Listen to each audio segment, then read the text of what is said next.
Hello, मैं हूं doctor Meenal Garg और मैं जयपुर में एक पीडियाट्रिक न्यूरोलॉजिस्ट हूं। आज हम बात करेंगे ऑटिज़म और फूड यानी कि खाने पीने के बारे में। ऑटिज़म एक ऐसा न्यूरो डेवलपमेंटल डिसऑर्डर है जो हमें बच्चों में ज़्यादा से ज़्यादा देखने को मिल रहा है।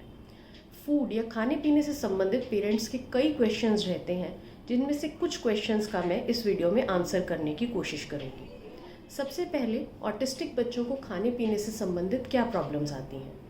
अक्सर इन बच्चों को कुछ ही टाइप का, कुछ ही तरह का स्पेसिफिक खाना पसंद होता है और नई या डिफरेंट चीज़ों को अक्सर ये डिसलाइक करते हैं या ट्राई नहीं करना चाहते हैं।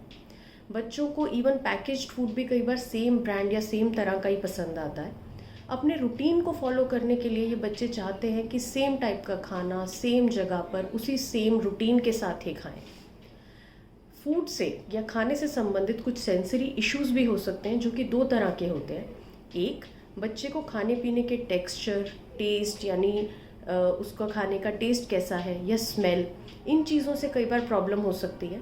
जब घर में मील्स लिए जाते हैं तो अक्सर कई सारे लोग एक साथ खाना खाते हैं, तो उस टाइम पे जो एक्टिविटी होती है, जो साउंड होती है, जो लोग आपस में बातें कर रहे होते हैं, उसकी वजह से भी बच्चों को सेंसरी इश्यूज रह सकते हैं।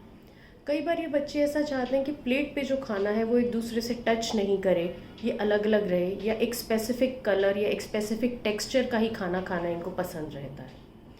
इसके अलावा कई बार ये बच्चे खाना बहुत कम क्वांटिटी में खाते हैं, जो खा रहे हैं वो भी एक सफिशिएंट क्वांटिटी में नहीं लेते हैं, क्योंकि इन बच्चों को पेट से संबंधित कई प्रॉब्लम्स हो सकती हैं, जैसे कि कब्जी या कॉन्स्टिपेशन, जीईआर, एसिडिटी, ब्लोटिंग, उससे संबंधित प्रॉब्लम्स भी आ सकती हैं। फूड एलर्जीज़ यानी किसी स्पेसिफिक टाइप के खाने से एलर्जीज़ भी रह सकती हैं। और क्योंकि ये बच्चे कई बार ऑटिज़म के लिए अलग दवाइयाँ ले रहे होते हैं, जो उनके बिहेवियर या और प्रॉब्लम से संबंधित हो सकती हैं, तो इन मेडिकेशंस की वजह से भी इनको खाने पीने में दिक्कत आ सकती है। इन प्रॉब्लम्स की वजह से कई बार ये बच्चे बहुत ज़्यादा वेट गेन कर लेते हैं, जिसे ओबेसिटी कहते हैं। कई बार इनका वेट सफिशिएंट क्वांटिटी में गेन नहीं होता है, यानी कि अंडर वेट होते हैं। इसके अलावा स्पेसिफिक न्यूट्रिएंट्स जैसे कि iron, vitamin D, vitamin B12, vitamin C और दूसरे माइक्रो न्यूट्रिएंट्स की डेफिशिएंसी रहने के इन बच्चों को चांसेस। नेक्स्ट हम बात करते हैं कि ऑटिस्टिक बच्चों में डाइट किस तरह की होनी चाहिए। अगर हम रूटीन में बात करें तो एज सच ऑटिस्टिक बच्चों के लिए कोई स्पेसिफिक डाइट रिकमेंडेड नहीं है। इन बच्चों को भी बाकी बच्चों की तरह ही एक बैलेंस्ड मील मिलना चाहिए। बैलेंस्ड मील का मतलब है कि बच्चा 3 बिग मील्स यानी कि ब्रेकफास्ट, लंच और डिनर ले। इसके अलावा बीच बीच में वो हेल्दी स्नैक्स खाए। बच्चों की डाइट में सफिशिएंट फाइबर होना चाहिए, जिससे कि उनको कॉन्स्टिपेशन और ब्लोटिंग नहीं हो। पानी या लिक्विड्स की मात्रा वो सफिशिएंट क्वांटिटी में लें। जो खाना वो खा रहे हैं उसमें अलग अलग तरह के होल व्हीट ग्रेन्स हों, यानी कि मैदे की क्वांटिटी कम होनी चाहिए और होल ग्रेन्स की, गेहूं के अलावा दूसरे ग्रेन्स जैसे कि चावल, मिलेट्स, इन चीज़ों की क्वांटिटी सफिशिएंट होनी चाहिए। बच्चा अलग अलग तरह के फ्रूट्स एंड वेजिटेबल्स ले, कुछ मिल्क प्रोडक्ट्स ले। प्रोटीन में अगर आप पनीर या टोफू यानी कि सोया पनीर बच्चे को दे सकते हैं। अगर आप नॉन वेजिटेरियन हैं तो बच्चे को एग, फिश, चिकन, इस तरह की चीज़ें दे सकते हैं। तो बच्चों की ओवरऑल डाइट जो है वो इस तरह से बैलेंस होनी चाहिए। स्नैक्स के अंदर हम बच्चों को फ्रूट्स, सैलेड, दाख मुनक्के, मखाने, ड्राई फ्रूट्स, इस तरह की चीज़ें दे सकते हैं। एज सच इन बच्चों के लिए कोई डिफरेंट डाइट प्रिस्क्राइब नहीं है। अगर बच्चे को फूड एलर्जी है तो ऑफ कोर्स उस तरह का स्पेसिफिक खाना हम बच्चे के लिए अवॉइड कर सकते हैं। बाकी ही बच्चों की तरह इन बच्चों को भी शुगर लिमिटेड क्वांटिटी में देनी चाहिए, प्रेजर्वेटिव्स देने अवॉइड करने चाहिए। अब कॉमनली पेरेंट्स पूछते हैं GF-CF या दूसरी एक्सक्लूजन डाइट्स के बारे में। एक्सक्लूजन डाइट्स का मतलब है कि एक स्पेसिफिक टाइप का खाना हमने बच्चे की डाइट से निकाल दिया है। अगर मैं साइंटिफिकली बात करूं तो ऐसी कोई भी डाइट नहीं है जो प्रूवन है कि ऑटिस्टिक बच्चों में डेफिनेटली सिम्टम्स में इम्प्रूवमेंट लाता है। लेकिन अगर बच्चे को कोई फूड एलर्जीज़ है या किसी टाइप की स्पेसिफिक डाइट यूज़ करने से आपको बहुत बेनिफिट लगा है तो आप डाइट यूज़ कर सकते हैं। लेकिन इस बात का ख्याल रखें कि जब भी हम कोई फूड प्रोडक्ट्स को डाइट से एक्सक्लूड करते हैं तो हमें उसका कुछ रिप्लेसमेंट भी देना होता है। यानी कि यदि हमने डाइट से, बच्चे की डाइट से दूध या ग्लूटेन को निकाल दिया है तो उन कैलोरीज़ को या प्रोटीन रिक्वायरमेंट को पूरा करने के लिए हमें कोई और सब्सटेंस देना पड़ेगा। तो इस चीज़ का हमें ख्याल रखना। अब हम सबसे इम्पॉर्टेंट इशू के बारे में बात करते हैं कि बच्चे के खाने पीने और पेट से संबंधित प्रॉब्लम्स को इम्प्रूव करने के लिए हम क्या कर सकते हैं। तो कुछ ऐसी मेडिसिन्स हैं जो बच्चे के ब्लोटिंग, जीईआर या कॉन्स्टिपेशन को ट्रीट कर सकती हैं, उसको बेटर कर सकती हैं।